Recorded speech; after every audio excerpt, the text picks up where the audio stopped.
welcome everyone to episode 65 of Today in the Scene. I'm Joe with Indie Arcade Wave, and I just want to say thank you to everyone that's been checking us out, sharing us, subscribing, things like that. It means a lot. We really appreciate it. This week, we're going to do something a little bit different. This is something that a lot of people may just kind of be getting into. It's kind of on the crypto side. And I think it has a lot of future in video games, especially with what we've seen from NFTs. And we'll go into what an NFT is later if you guys aren't familiar with it. But we're going to talk about the future of NFTs in video games and what the possibilities are here. I'm still kind of learning about this. Tony has a little bit more experience on the back end with the coding side and is working on his own game. That is Tony Hauber that I'm talking about. He is the creator of Deathball, who we've spoken to a couple times now, I believe. So we'll just bring him in here and we'll kind of start talking about what he's working on. How you doing, Tony? Hey, how's it going? It's good. It's good. We kind of chatted a little bit before this to get an idea of kind of what we're going to talk about. So let's just jump right into you. Just for anybody that hasn't seen you on an episode, just kind of let them know who you are, what you've worked on, things like that. So I'm Tony Hauber. I produce Deathball, and what that means is I do everything from the game design to the cabinet design to the graphics, the sounds, all except the art that's on the side of the cabinet, which we got a wonderful artist to do that for us. But we produce whole arcade cabs, and we put a game in them, Deathball, and sell them all over the U.S. And that's kind of where I got into video game design, I guess. Gotcha. Yeah, I mean, I know we've talked a couple of times about like different games you've been working on, different projects. You seem to be, out of most of the indie guys in the arcade scene, you seem to kind of always have another idea, another project that you're working on the side. So I guess let's kind of talk about an NFT. So for people that don't know what an NFT is, it's a non-fungible token. It's basically an item that's digital, usually like a piece of art. It is actually able to be associated with music too. So there are artists that are releasing their full albums on an NFT. It basically just means that you are purchasing it with a cryptocurrency on the blockchain and you have more possession of that through a contract. If you can probably fill the blanks in there, Tony, you know it a little bit better than I do. Yeah, I mean, I think you described it perfectly right. From like a technical sense, it is just storing in a public database that you own some particular thing. But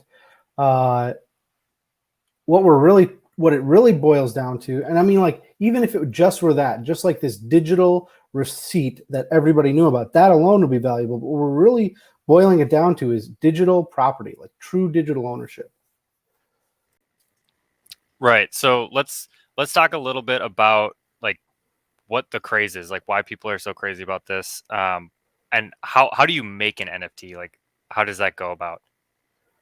Yeah. So the reason that people are so crazy about this is because there exists this market out there right now of people who invested in Ethereum, love Ethereum, and have very little ways to spend it and have become very wealthy in it. And now people want to be able to participate in selling them something that is both meaningful to them probably and meaningful to what crypto represents. And so people are getting excited about buying the first digital property. Like that's why they're getting really excited. This is the genesis of something brand new, really.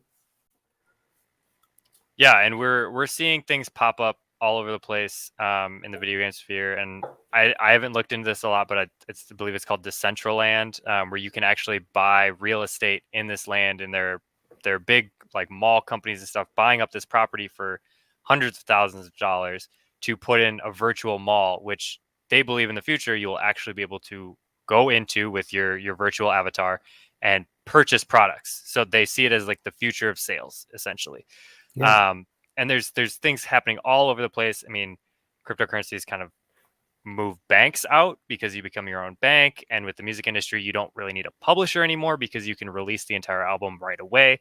Same thing with video games. You can release the whole game. It becomes kind of public. They can go into it, create an avatar, explore, find things, sell things in the marketplace. And the creator of the game doesn't really have any more control at that point. Like they put things into the game, but the people dictate how the game goes. Well, yeah. And I guess you can describe it. I've kind of tried to describe it this way. It's like pay to win is the mechanic, because the difference in a pay to win game that a studio releases and a pay to win game that is a DApp that goes into the blockchain is the people that are being paid to let other people win are the other players. Mm-hmm. They're mining resources. They're finding rare items by playing the game and doing things. And now they are selling them to people who want to get higher faster. And that's like, when that happens, that's like a real economy. There are like people willing to do work for money from other people. And I think like that is something that is true. Like if money, this whole concept of money is real, then this is a real thing. Money is this very digital thing these days anyways. So I think that's the gist of why it's property, why it is making people so crazy. Yeah, it makes total sense, and you see the markets going up and down all the time, and there's so much in the news now too. It's kind of inevitable that the next step of innovation is going to be on the blockchain. It's going to be something on the blockchain, and every industry is trying to figure out how to get in. So let's talk about the video game side of it. You're an indie developer. What are you working on, and what have you learned so far as you've started to move into like this NFT blockchain space? I do want to address one thing, that there is no guarantees. There's no guarantee that Ethereum is going to be worth anything tomorrow. And so that is part of it. Getting into something this new is risky. People who collect, their whole collection could turn into nothing overnight. But so far, as an asset class, these things have continued only to go up. And so that's what people are observing. Now, how it relates to games, specifically when I was getting back to what are things that do really good for the market and like really expose the value of it, games are perfect for that, because I could release a decentralized app, a DApp they call it, into the blockchain that allows you, and then release just a HTML file and put it in IPFS and say, when you connect to this IPFS file, a game shows up in your browser that connects you to a decentralized app that is run by everybody that I have no control over. And that world, however it is, it's out there. Whatever happens to it, happens to it. But it is entirely the player's control now. And of course, there are ways that people envision like versioning things. Like it's not the reality that I'll release one version and that'll probably be the only version, but you can do things like you release the version 2 of the game. At that point, you fork everybody on version 1. You give them every asset they have. You give it to them in the next version 2. And then everybody starts playing the new version, presumably, because it's good and they got everything they had before.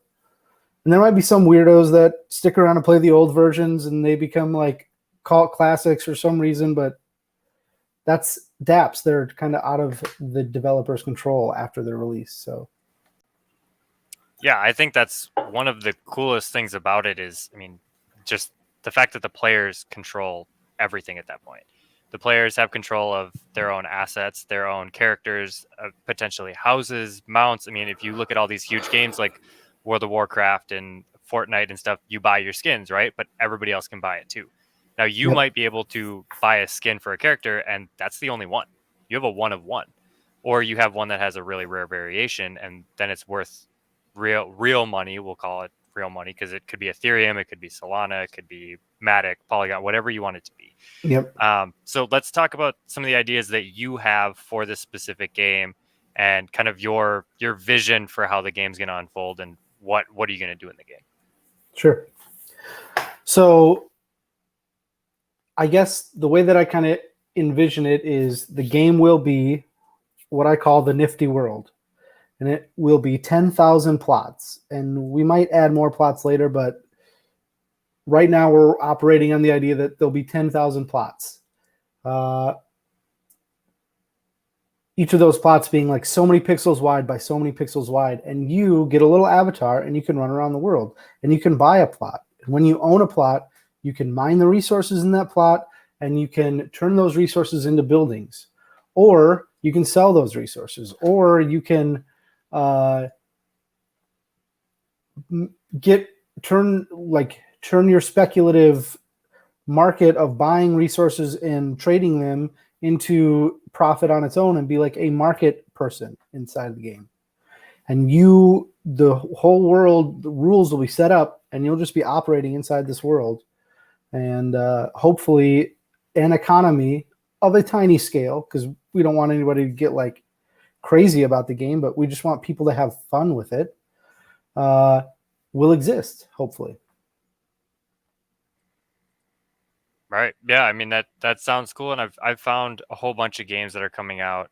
There's one that I've been watching called Eluvium, I believe. And that's kind of a similar idea where you can buy these tokens on an exchange. So it's like real money tokens.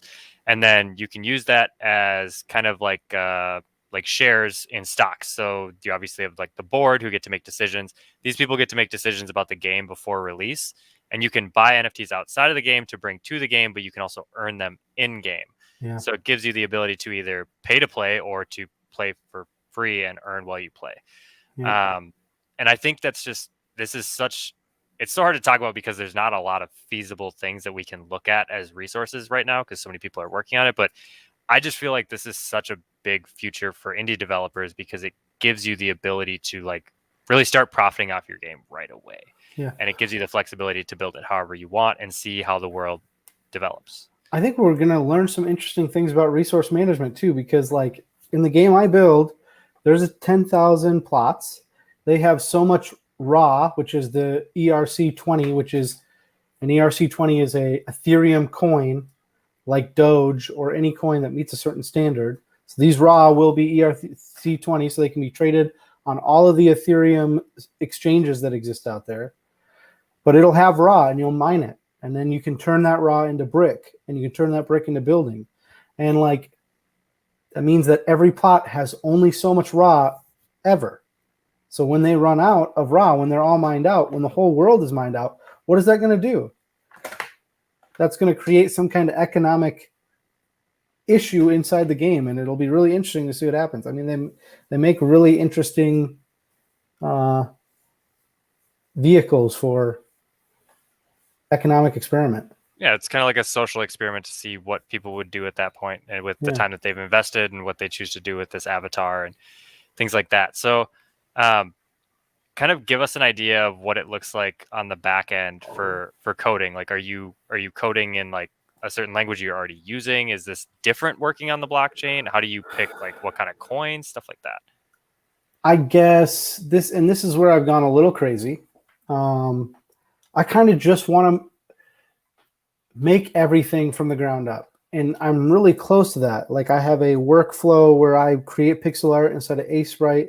I run it through a program that creates a file for every permutation of the different layers that it can have on it, like different hat gear, different head, different body, or in the building, there are like different features that can exist on it, or it can have a bigger yard that sit next to it, or they're all just layers that get permuted. And then that turns it into just a layer of pixels, and I'm writing my own JavaScript engine, game engine, that can read that. And so we'll just store that in the blockchain, and then we'll read it into the browser, and that will be the relationship of, you know, you don't even have to own the assets, because like an avatar asset is, we were talking about this earlier, it's like 12 pixels by 20 pixels tall in the max case. And, you know, that's only 240 bytes, if I did that math right. So you can, I mean, there's ways to store that very cheaply. You can store it in IPFS, or you can store that in the blockchain somehow. So I guess a question for you, which I kind of find interesting for everyone that gets into it. What got you into crypto? Like, what made you so interested in the blockchain and the idea of potentially making a game on it? Oh, I mean, my friend Eric Florenzano, he mined some Bitcoin in college. And like, I remember thinking back then, like, this is so nerdy. It's like, maybe it could go somewhere. Like, it could be really cool. I don't really believe in it. And I think, like, he didn't even mind that many, but the point is, like, he had done this thing that long ago, and here we are. And it's insane how much it's worth. And it's just kept growing that whole time. There's not reason to believe it'll continue indefinitely, but so that's been my relationship. I have watched Bitcoin grow to a asset that was like $600 that everybody said was completely over. There's no way it would ever get worth more than $600. That's insane. And if I had just put all of my money into Bitcoin at the time, I'd be a multimillionaire. Yeah, everybody thinks that way. I mean, I've seen videos of people watching the charts and it hitting 100 and that being like a mega milestone, and I think it just hit an all-time high like 64,000 or something, so per coin, which insane. But the reality is there's very few people that actually existed like that, because the thing that made it valuable is that it circulated. It went to more people and to more people, and it was sold out and rebought and sold out and rebought. And so like the market effect, there are people that definitely benefited, but there's a lot of people who had 20 Bitcoin back in the day and bought their whole dorm pizza because you could buy pizza with Bitcoin, and he mined them for free. Domino's, yeah. And they were worth about that much. And that guy bought like an $11 million pizza or something like that. I don't know the math, but yeah. Or your friend bought it and then didn't think it was going to be anything, and then his mom threw out his computer and he lost it. So a friend of mine that happened to. So yeah, I had a friend who was just extremely invested in Doge, and he traded me some Doge for like coffee. I bought him coffee one day and he gave me Doge for it, and that was kind of a joke. And that Doge became worth thousands of dollars years later, and he had this huge account of it and he lost it, and it's sad. I mean, but that's the reality of this new resource that exists. That's the idea of it you being your own bank. Basically, it's your responsibility to keep it, find it, store it, and if you lose it, you lose it. Nobody's backing it up, but you're also not paying a bunch of fees on that, and it's not controlled by one person. It's controlled by the entire market. Yep. So I'm gonna throw some pictures and stuff up throughout the video of like the NFTs and stuff you've shown. Do you want to show them on a screen share right now and kind of like walk people through what it looks like? So this is not what it looks like entirely. This is what I'm calling the avatar generator, which is just this little tool that I'm building with the Pixel game engine that I'm building, just to kind of hone the Pixel engine and to showcase the avatars that'll eventually be sold as NFTs in the game, to kind of kickstart the whole process. So I'll go ahead and show that off. So this is the avatar engine right now. It's very simple. You got this guy, and right down here we got this, because I just wanted to be mobile friendly and I always built with mobile in mind. It's got this little touch joystick here. So this works. You can press your thumb on it. And if you select the hats, you can like rifle through the hats that I've been building that have all been designed to kind of click into whatever this little tiny pixel character model is. And like part of the inspiration for this is Tamagotchi. So I like wanted these sprites to be like small as possible, and like you would still feel attachment to them, because that's reminds me of Tamagotchi. Like somehow they made you care about these pixels on the screen. And yeah, there's like business monkey, just regular monkey. It's like we could do like a king monkey, or I think there's like wizard. This would be like wizard monkey. And you can walk them around. They all have blink animation and they all have a walk animation. And so like these will be the avatars that you will use to walk around the world. And if you buy an NFT of this, you will own that NFT. So when the DApp is released, the way that like set of pixels moves around the world will be entirely controlled by you. And that's kind of the way that you can distinguish between whether you get it in game or you get it by buying the NFTs separately and then transferring it to the wallet and sending the wallet to the game. Yeah, as long as you are connected to the game and that's the thing. The brilliant thing about the wallet is all your wallet is now is an ID card. And all of the networks have the data. You just have the ID that gives you the ability to move the data around. Just kind of like, in this case, like a key, basically. Yep. In this case, you have the keys that start the engine of this avatar inside of the Nifty world. And you can make a little Nifty village in there. Yeah, it's exciting to see just like the beginning of it. And where do you think this, like, what is the wildest thing that you could think of that these would turn into? Obviously, like we've seen things like Ready Player One, obviously, which is like a full body avatar where you're really in another world. And this, to me, kind of is like the beginning of that. Yeah, I mean, I think those will definitely exist. I think people over exaggerate how all culture encompassing they'll be. They will. I think they'll get a lot of people, but I don't think will ever only exist in the metaverse. But I think the metaverse will start to represent a part of our personality that we also can't ignore. Because it's a market and it is like growing steam right now. Yeah, and you were talking to me earlier about the Armed and Gelatinous guys, Anthony and Rob. Just remind me of what you said about them. So actually, we did this little